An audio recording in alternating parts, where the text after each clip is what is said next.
Well, hello and welcome everyone. Thank you so much for joining me for another episode of the New Construction Marketing Podcast. I am your host, Anya Chrysanthon, and I'm very excited to introduce my guest for today, Meghan Lynch. Meghan is the CEO of 6 Point Creative. So welcome to the show, Meghan. I'm so excited to have you on. Thank you so much for having me. I appreciate it. Yes. So, Meghan, we'll usually like to kick things off by telling our listeners a little bit about who's Meghan, what are you up to, what is it that you do? Sure. So I started 6 Point in about 2007, so a little over a dozen years ago. But before that, I really had no interest in owning a business. I thought I was an English major in college. I thought I was going to be a professor. I didn't really know much about business. I just happened to have an opportunity. I was working at an agency, and my partners who I started 6 Point with were going to start one, and they said, "Oh, you should come with us." And I think I only realized afterwards that they were really looking at me to like run the business part. They were more the creative side, and so yeah, it was an interesting learning curve, like to just be kind of thrown into the fire without a lot of background. And so when we first started out, we were very kind of general, full.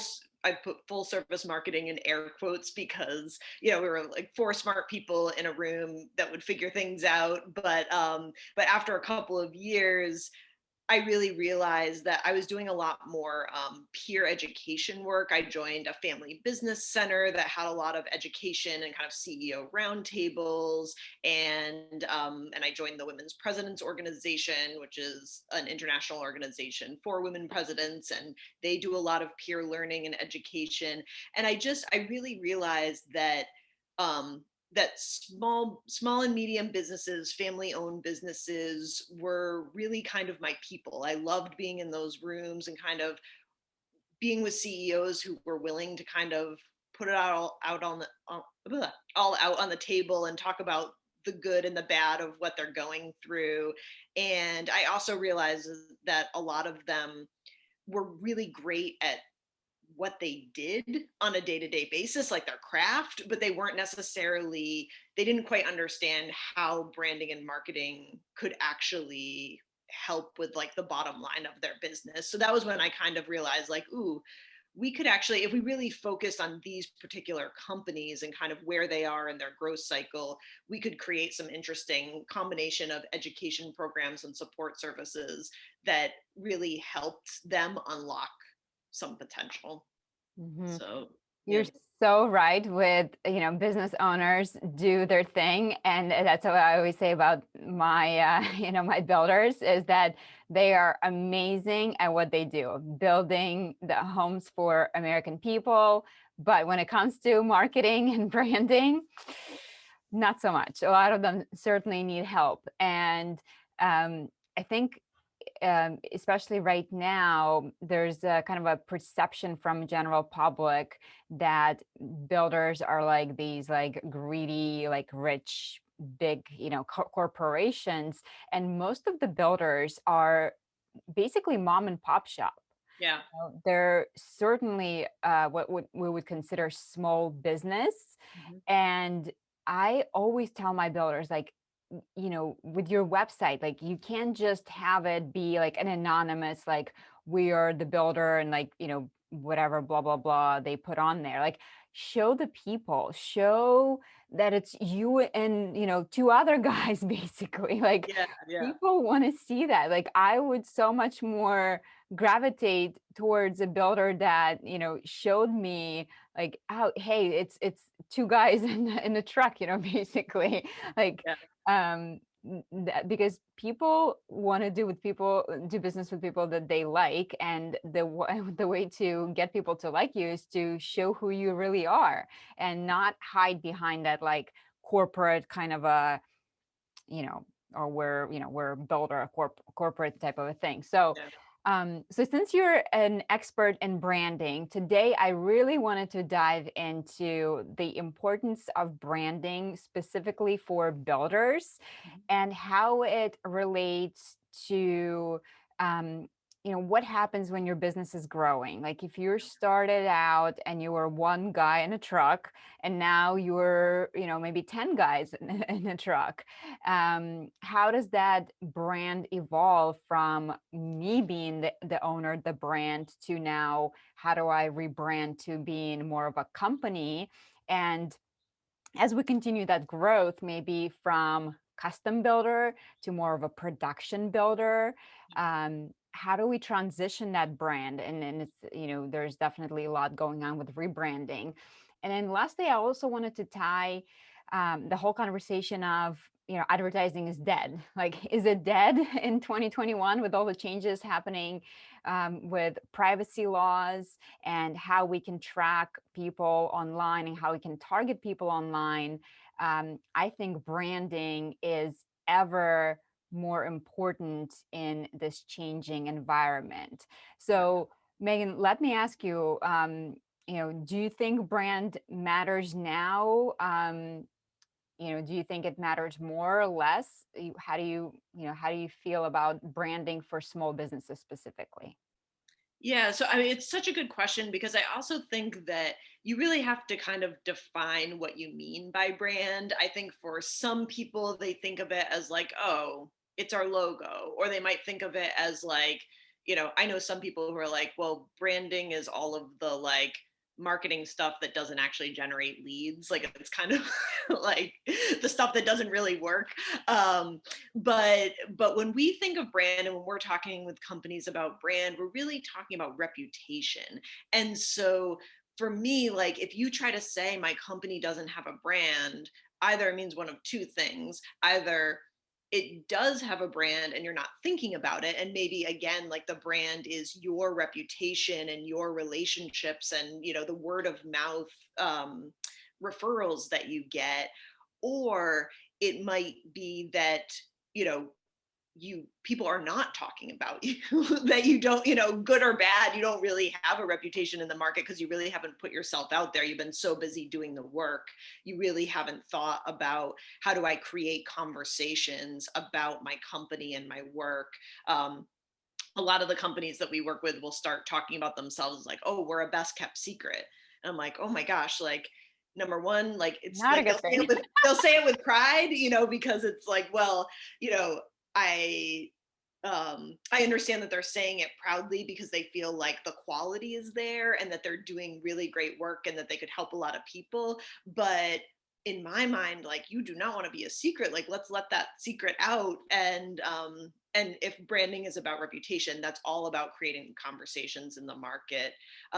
So I totally like. I don't think it could ever be dead. I just think that we have to get kind of creative about how we're creating those conversations and with whom, and thinking about that as kind of an on ramp for business development. Because I think the other thing that people don't always realize is that as human beings, we just have a bias to do business with companies and people who we've heard of before. And that they've even done studies that show that people will select a company or a brand to buy that they have heard of, even if it's lower quality than one that they haven't heard of. Like it's so strong within us as humans to just kind of fear a little bit what we don't know, that that people need to understand that like they can run, Google ads and ads in the paper and magazines and things like that. But if people have never heard of the brand, if there aren't conversations going around, if people aren't referring you or reviewing you and things like that, that um, that all of that kind of lead generation, sales activation activity is just not going to be as successful as it would be if it was coupled with some kind of an awareness program. So that's one thing that I really try to emphasize to people, is that it's not that it doesn't work. It actually makes everything else that you do more effective and efficient. Love that. So I love that you said a brand is like your reputation. I forgot who said that, but there's a saying that like your brand is basically what people say about you when you're not in a room. Yep, it's a I was Jeff Bezos Amazon quote. Yeah, yeah, yeah. Yeah. So I think that's perfectly describes that, right? So, okay, so if the brand is really your reputation, and I think that's important to understand, thank you for bringing that up, because I think you're right. Most people, when they think brand, they think logo, they think colors.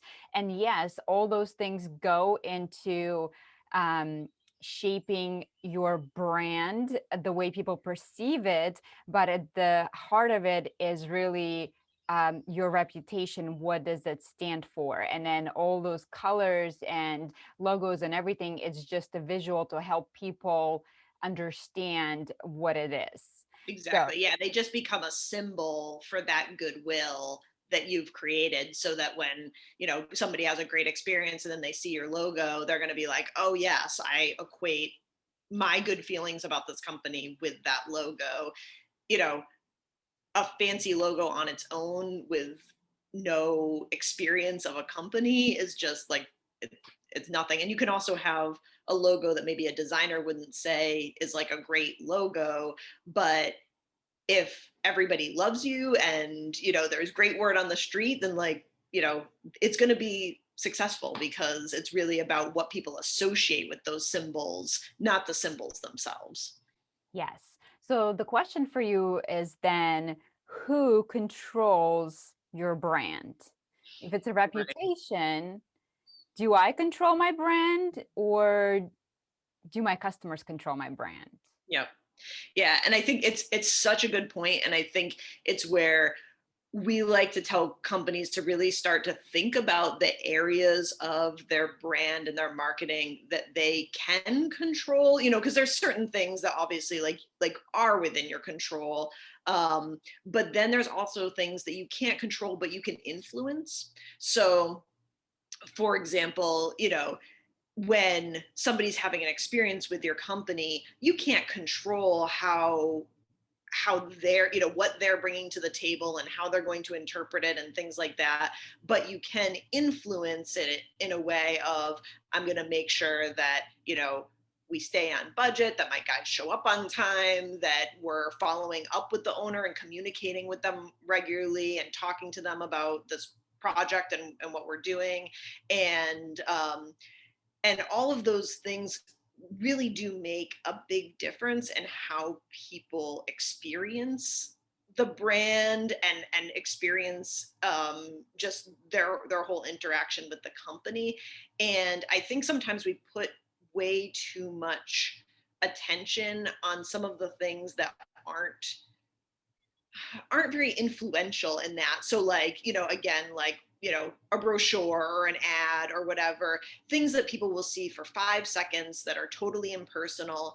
And then we discount, how people show up at a construction site, how they speak, what the communication is like, all of the things that truly, that are the personal touches that are really going to leave a lasting impression on the customer. And so I think that that's where, paying some attention, especially as you start growing, to customer experience, because the further away you get from that owner founder, who obviously, like, this business is their baby, like they're going to take care of it, they're going to take care of the customers, the further away you get from that person, the more you really need to make sure that your team is representing you in the same way that if you were on the site, you know they would be. So setting some clear cultural boundaries, having conversations with your team about why it matters, and finding some repeatable things that you guys can do to show extra value or be memorable, a thank you card at the end of it, a handwritten note, something like that, just any kind of personal touch that just shows that, like, again, as you started the conversation, that there are human beings behind this business. It's not just, people who are out there taking your money and, um, building things. That it's one of the reasons why I love working with people who have these kind of like small family businesses, because they are committed to the community, they are committed to their product, they have to live in the place where they work. And that's so different than some huge, corporate construction company. And your customers should feel that, they should feel that there's a person behind it.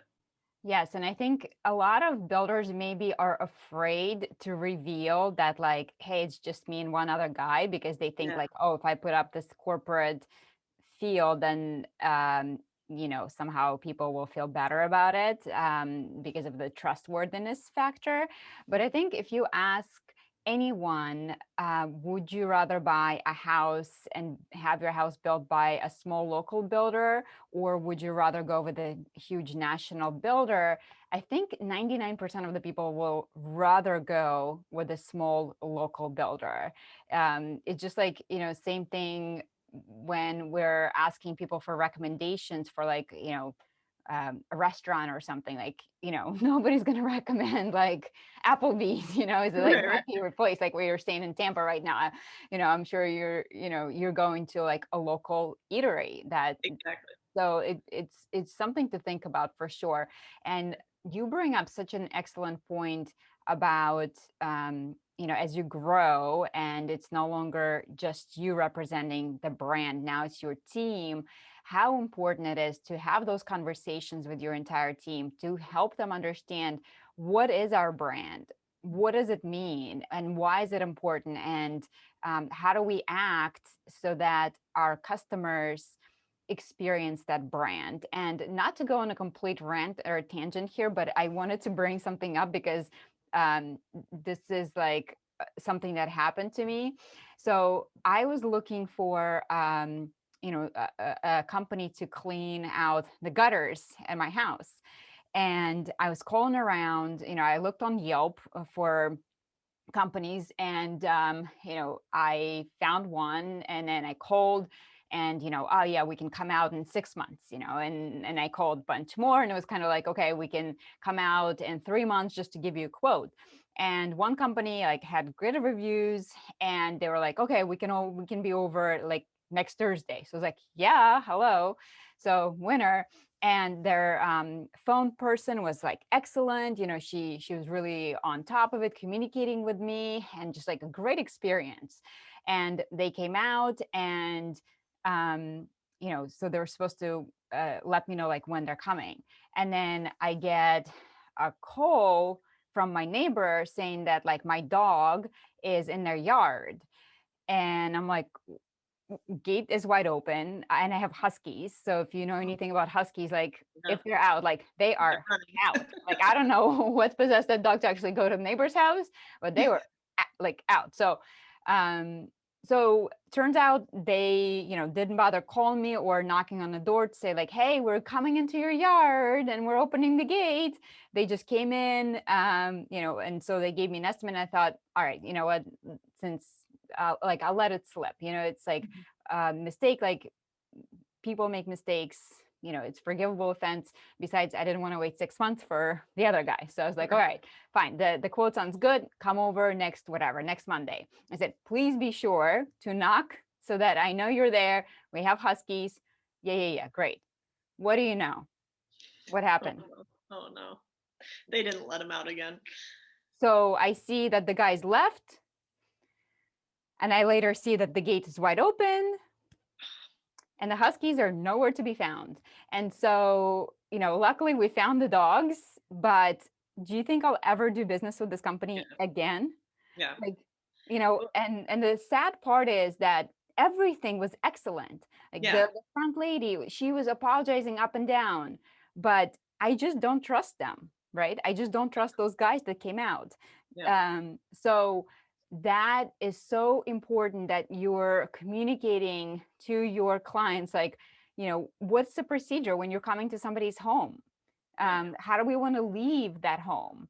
Yeah. Because that matters. Mhm. And oftentimes you'll deal with the female of the house. Yeah. Usually it's the women that are making those decisions when it comes to whether purchasing a home or remodeling. And um, things like that really, that can really make it or break it. So Absolutely. yeah, so not to go on a rampage about them, but that really made me No. think, as you were saying, like, wow, like that started as a great experience and it ended as a horrible experience. And after two times, like, do you think I'm going to give them another shot? Like, no, I'm Exactly. sorry. Yeah, well, and I think the fact that like just your like passionate recounting of that story, I think like totally drives home the point that sometimes the things, and I think particularly like when you are a craftsperson, you think that it's all about the work and that it should be all about the work. And obviously the work matters, but to your point, I mean, they did a great job with their actual tasks that they were being asked to Mhm. do. But what they didn't do was consider, again, from your perspective, what are the things that you care about, not what they care about. So, those guys could have gone back and been like, I don't know, like we did everything right. Like she just, was, you know, Crazy, crazy right? about her dogs or whatever, Right. but I think that at the end of the day, like not only are our customers doing business with people, but we are doing business with people. And I think that one of the things that companies don't do well enough, and particularly when they're very focused on a craft, is that they don't stop and ask customers about what are the things that really truly matter to them, what are the experiences that they've had either with their company or with other companies that would make them refer. And oftentimes it's these like little tiny details that just reassure people and give you just this like peace of mind that you're like, oh, wonderful. Like I'm reminded of this story. I was talking with this HVAC company, and one of the things that they started having their team do is put those little like booties on their shoes before Mhm. they enter a home. Yes, huge, right? And yeah, and so like super simple change that they made, cost them less than a penny a piece. And all of a sudden their 5-star reviews started going off the charts. They started getting all this referrals because they made kind of like a little bit of like a show about it, of like, oh no, even if somebody said like, oh no, don't worry about it, my floors are dirty anyway, they would always, they had trained their people to be like, no, like even if they say you don't have to, it's a sign of respect coming into their home, you're going to do it. And what they had to communicate back to their team is like, it's not about you, like I'm worried that your shoes are dirty, it's Right. about, you know are Respecting the you, customer. yeah, a signal of respect. And Yeah. so I think that when you start to think about the customer experience from that standpoint, you sometimes realize, and again, like I can see, the builders kind of rolling their eyes is like, why? Okay, yeah, like that sounds like a trick or something, but it's not. Like those are the things that are going to turn you from, you know a successful business doing good work to a business that people are talking about and actively recommending.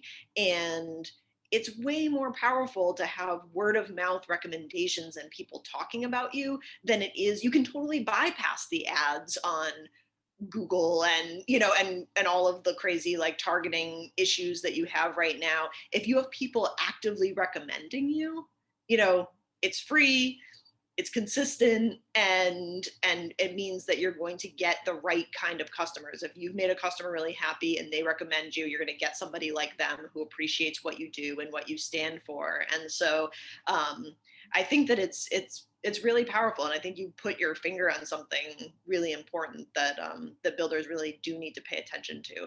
And in COVID too, a feeling of safety, a feeling of cleanliness, all of those things become way more important. So, I just, as you said, like jumped on a plane to Tampa, and they're talking about how they, static electric clean their planes for 7 hours every night. Well, I have no idea if that actually like helps, but it makes me feel a little bit safer to get on that plane and take that trip. So, I think that sometimes we have to do things that maybe aren't important to us, but if they're important to our customers, we have to make them important. So, and for builders, it's like the same thing with your example of booties for contractors.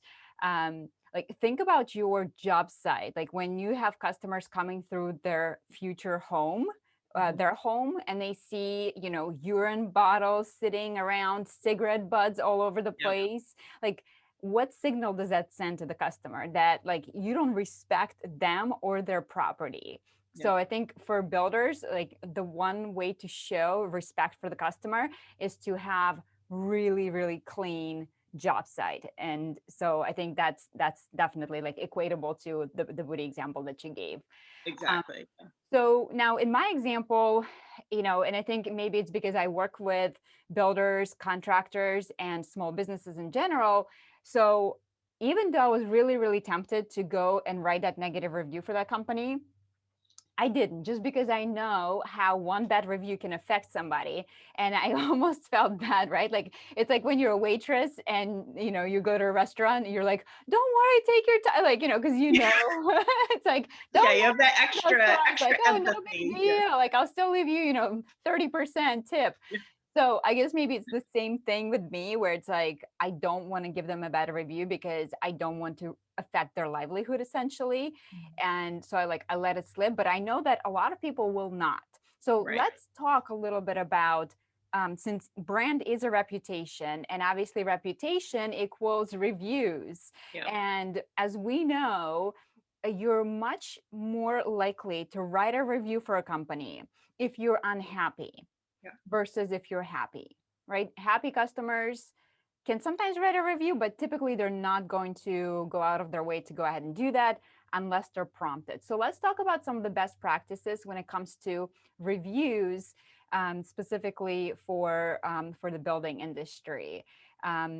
So do you have any, advice for builders, for contractors? Like, how do you approach the whole topic of reviews with your customers?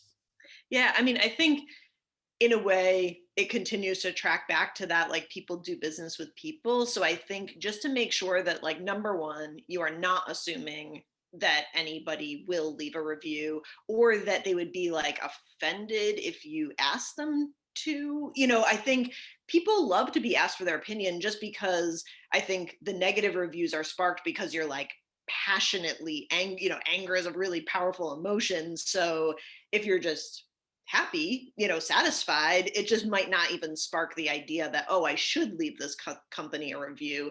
But I think, again, particularly if you are a small business, if they're working with the owner, it is totally, I think, a positive to say, like, hey, reviews make a huge impact on, our ability to grow and my work as a small business. So if you're happy with this, please do leave us a review. Please be as specific as possible. I think that sometimes either, like, we get shy, or we just kind of like move, the job's done and we're just moving on to the next job. We're so focused in the work that we forget to do that little bit of outreach. But it's super powerful, and most people are more than happy to leave a review when they are prompted. And you can even do things to automate it. Like, as soon as a job is closed out, there's a template email that goes out. Again, the more personal you can make it, have it come from the voice of the owner to say, hey, it's Brian. Thanks so much for trusting us with your house, and I hope you have many years of joy in it. And this business is my baby and my family, and so if you could leave us a review talking about your experience, we would appreciate it.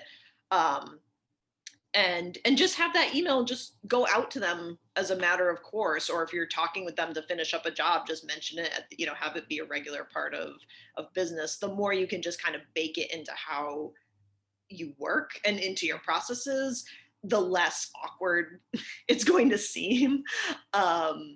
And I think too, it's where also knowing, if you have an unhappy customer in some way, I think that there's also a piece of like the risk mitigation of, like, you might be rolling your eyes at them, but you do not want them out there trashing your reputation. So making sure that, number one, you're trying to get ahead of any bad reviews, explaining things, listening to them. Most people just want to feel heard. That's why they leave the reviews, is that they just want to vent and feel like somebody is taking them seriously and is really listening to them with empathy. And so if you can do that offline before they go online, and so act quickly, that can make a huge difference. And then also, if you do see bad reviews, to respond to them and try to bring it offline and have some kind of conversation. I think that often goes a long way if people feel like a true human is responding to them and responding with empathy and respect. I think that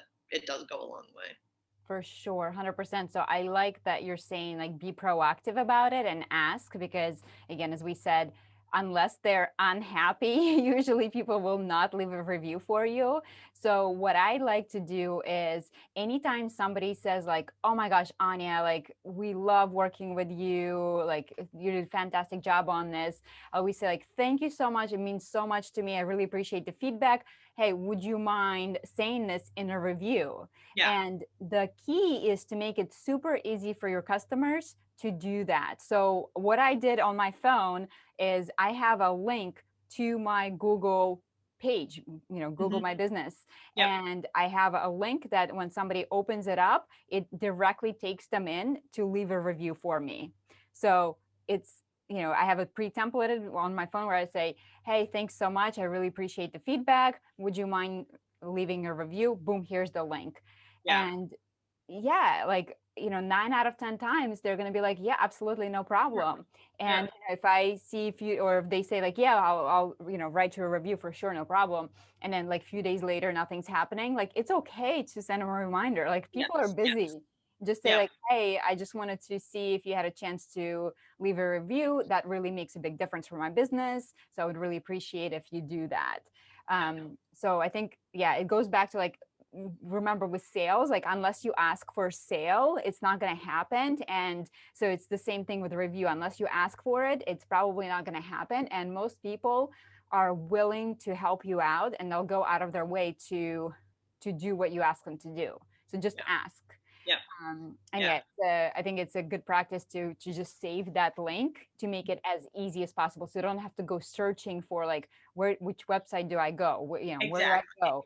And then like Yeah. if you're a builder or say if you're a salesperson and you want them to leave a review, say on Zillow and maybe for Google My Business for your community, then again you can copy and paste a link and just say like, "Hey, would you mind just copy and paste the same review just to make it Yeah. easy if you want it in both spots." And then I think best practice too for a builder, for like say if you have a builder and then you have a multiple communities that you build in, Mhm. you may have Google My Business for those multiple communities to drive awareness.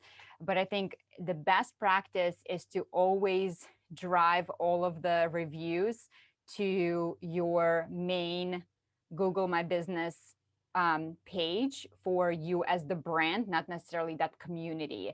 Just Right. because like you're gonna build that community, it's said and done. And yeah, maybe the review will help it along the way, but it's not going to help you a year from now when you're building in a new community. So you really want to drive customers to that main business page to leave a review for you as the builder, not underneath the community per se. Now, Yeah.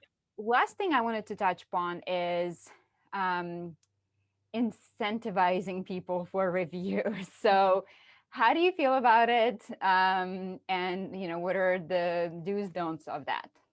Yeah, I mean, I don't recommend it. I do think that, like, again, a personal appeal is going to be a lot more effective and authentic than saying like, "I'll do something for you if you do that." At the same time, once somebody has left a review, it would certainly be fine to send them a little something afterwards saying like, "Thanks so much for the kind words. I appreciate the business." Not having it be kind of a transactional relationship about the review, but instead be a relationship, kind of builder and solidifier, to thank them for taking that time. But I think for most people, like, they're leaving the review because they do want to help and they do feel genuine about it. And what you don't want is people who are not actually excited about it.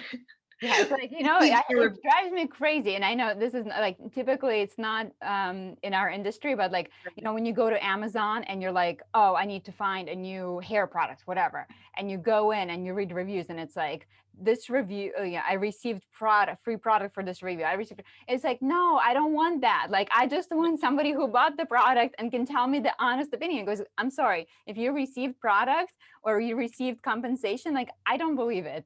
Exactly. Yeah. And I think the one thing, again, like, when we're talking about brand, when we're talking about reputation, and when we're talking about small business, the authenticity really truly matters, and having those personal relationships really truly matters, and being transactional about it is that puts you in the realm of, the kind of big box, kind of corporate groups, and it kind of loses that humanity, which really is, you know the value that you're bringing to someone, and that's that, that they're doing business with you as a person. So I think the more you can just think about it as cultivating relationships and cultivating conversations, and not so much thinking about it as like marketing or branding, I think it helps keep you in the right frame of mind, of how to do it in a way that's both going to be effective and also authentic. Yes, and it's like a big advantage of being the small guy is because you can have those one-on-one relationships, as opposed to like the bigger you are, the more difficult it is to manage those one-on-one personal relationships. So, Exactly. turn that into a positive, take Yeah. advantage of it. And then last question before I let you go is, what do we do if we actually get a bad review? Mhm. I mean, I think that responding to them on the platform in a way that says, like, I'm going to take this offline and respond to it. I take it seriously. Every once in a while, you do get those people who are just kind of like, something else is going on in their life and they are taking it out on you. And, you know, I think with those people, I think we as consumers know those people when we see them. So, number one, don't freak out about it. Like, don't worry so much that that one person is going to tank everything. If they're being totally unreasonable and you've tried to reach out, I would just, you see every once in a while, like kind of this, like a standard response of like, hey, community, this is what I'm doing in the background. you know they haven't responded, or we haven't been able to talk, but I'm trying to do my best by this, or explain your side. I think that hopefully it doesn't get to that point, but I think that, like, that we've all seen those kind of like interview ranters, and I don't think, if you have 50 positive reviews and one person ranting, everybody's going to discount that person. They're not going to give them weight. So I think that it also goes to show of, like, when you get a bad review, it becomes even more important that you start soliciting positive reviews even harder, because you don't want that one to be, number one, the most recent, and number two, you want to make sure that they're kind of drowned out by a sea of positivity. So I think kind of like the responding directly and humanly and empathetically, if it doesn't work, kind of address it clearly, but don't engage in anything. And then, yeah, just try to get some positivity out there to lessen the blow. Yes, yes. And I also think that it's not the end of the world if you get a negative review, because sometimes when we see like 50 positive, like all-star, 5-star reviews, sometimes it's like, I don't know if I believe that necessarily. So, Yeah. when you see that negative review, it's like, okay, it makes it more, I guess, real. More real, right? Yeah, yeah. And I think too, um there's also a piece of, like, I think as business owners, and I'll say this for myself too, that like it's hard to read a bad review. Like, our businesses are our babies, and it's really hard to read somebody, you know saying something bad about your child. But I do think that, like, you have to kind of like let go of the emotion for yourself and not feel defensive, and also look at this and say, even if I disagree with 80% of what they're saying, is there a 20% in this that is valid, that I do need to listen to, that we can use to get better? And I do think that also, if you can bring that aspect to it, getting a negative review every once in a while is also kind of what keeps you hungry and what keeps you growing and what keeps you improving. If everybody's always like, oh, your child's a superstar, you just kind of get complacent about it. Whereas if somebody's pointing out things where you can improve, we can all get better, we can all learn, and we can all, grow as we're learning this. Nobody's born knowing how to run a business perfectly. So I try to remember that myself. I try to remember it for our clients, and I definitely encourage other people to just kind of keep that mindset. Yes, absolutely. So thank you so very much for sharing the goodness today. So I love how the conversation evolved. So, okay, so when you're thinking about brand, think about your brand as your reputation and who gets to control your reputation. It's, yeah, maybe not 100% you, but you certainly need to be responsible for that. And the ways to be responsible for that is to have those conversations with your team so that you are on the same page. They all know your brand values and they communicate that to your clients, and you are proactively influencing your clients in what experience they're having with you, and that involves asking for reviews. So make sure you have a system, you ask, and you send them a link to make it super, super easy. um, well, thank you so very much, Meghan, for being on today. Now, if somebody wanted to learn more about you and what you do, what's the best way to get in touch with you? Sure. Probably the best way would be on our website. We have, so our website is sixpointcreative.com. So SIXPOINT creative.com. And we've also set up a landing page for your listeners specifically. So I'll have some resources there that people can do to think a little bit differently about their brand. And there's also a way to contact me directly on that page. So it's just sixpointcreative.com backslash NCM. Yeah, there we go. NCM. Got it. Okay. So 6pointcreative.com/NCM. Okay, awesome. Well, Meghan, thank you so much for being on the show today. I really appreciate you sharing this great information with us. And hopefully, I will talk to you very soon and enjoy your Awesome. stay in Tampa. Thank you so much, Anna. Take Thank care. you. Bye. Bye.